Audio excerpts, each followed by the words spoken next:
Yeah, but I'm asking you, if you were a Mm. sitting juror on this case, I mean, you're an attorney, you watched the case like I did. And in your mind, I want to know in your mind, did he prove that by Yes. her throwing the car into Yes. 24 miles per hour, she Yes. intended to kill Yes. him and therefore she's guilty of second-degree murder in your mind? By the letter of the statute in Massachusetts, I would have found her guilty. Yes. And I Okay, think so that's why then, she had a hung jury in the first case. But yes.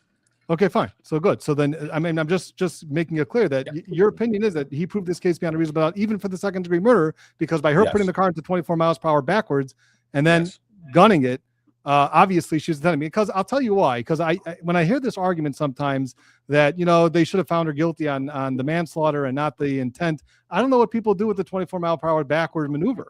Because if you look at the way that she was driving up until that point, she was stopping at stop signs, she was going the speed limit. She, as super drunk as she was at the time, she was driving pretty safely, and there were no other triggering events that we know of that night after she left. For example, 34 Fairview, that they could point to either. So it was very intentional in my mind, if you're going to be in that camp, that she put the car in reverse and she intended 100% to go backwards. And if you're going to find that she murdered him, well, then the intent to me is there. I don't see how you get to just manslaughter and not to second-degree murder just by the backwards maneuver. That's where. No.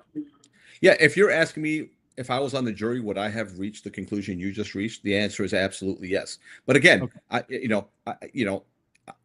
I would like to think myself as being a little bit more rational than people living in the powder keg, right? I'm not even blaming them. They live in the powder keg. They grow up in that powder keg, and their distrust of their local government is on a level I've just never witnessed.